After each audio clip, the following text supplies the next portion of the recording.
La problématique du transport urbain à Libreville. Dans la capitale gabonaise, la question est une équation quotidienne, à plusieurs inconnus, pour les 800 000 habitants de la métropole, automobilistes et piétons.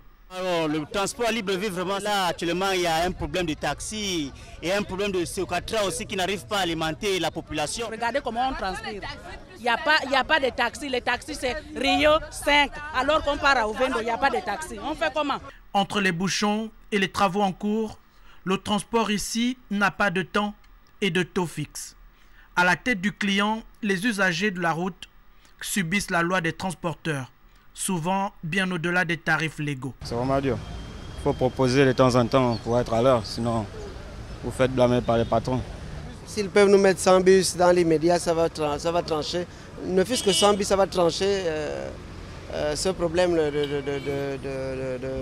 carence de transport à Libreville. Quand on prend les Socatra en location, ce qui fait qu'il y a beaucoup de files d'attente là. Et on nous donne le plus grand bus là qui est presque mort. Voilà.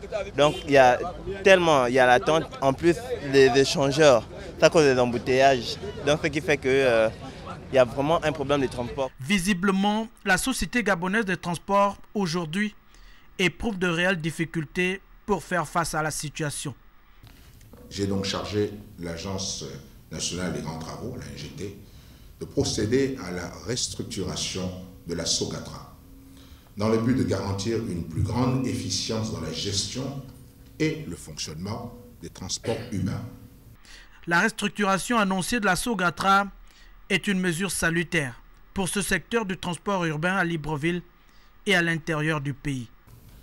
La nouvelle entité sera bâtie autour d'un socle dans le cadre d'un partenariat public-privé.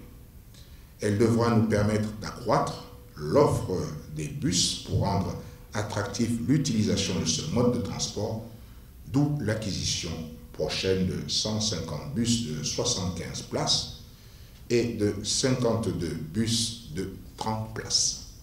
Les nouvelles acquisitions s'ajoutent aux précédentes. Elles constituent une marque certaine de la volonté du chef de l'État à résoudre le casse-tête du transport urbain à Libreville et à l'intérieur du pays.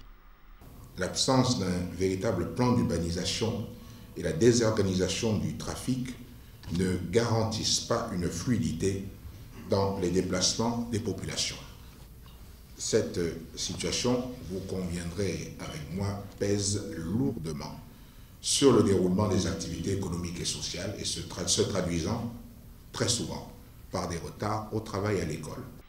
Dans le branle-bas de l'opération Libérer les trottoirs et la mise en œuvre imminente des travaux du tronçon PK0-PK15, l'horizon pour le transport urbain à Libreville s'annonce certainement plus fluide et plus ouvert pour tous les usagers de la route.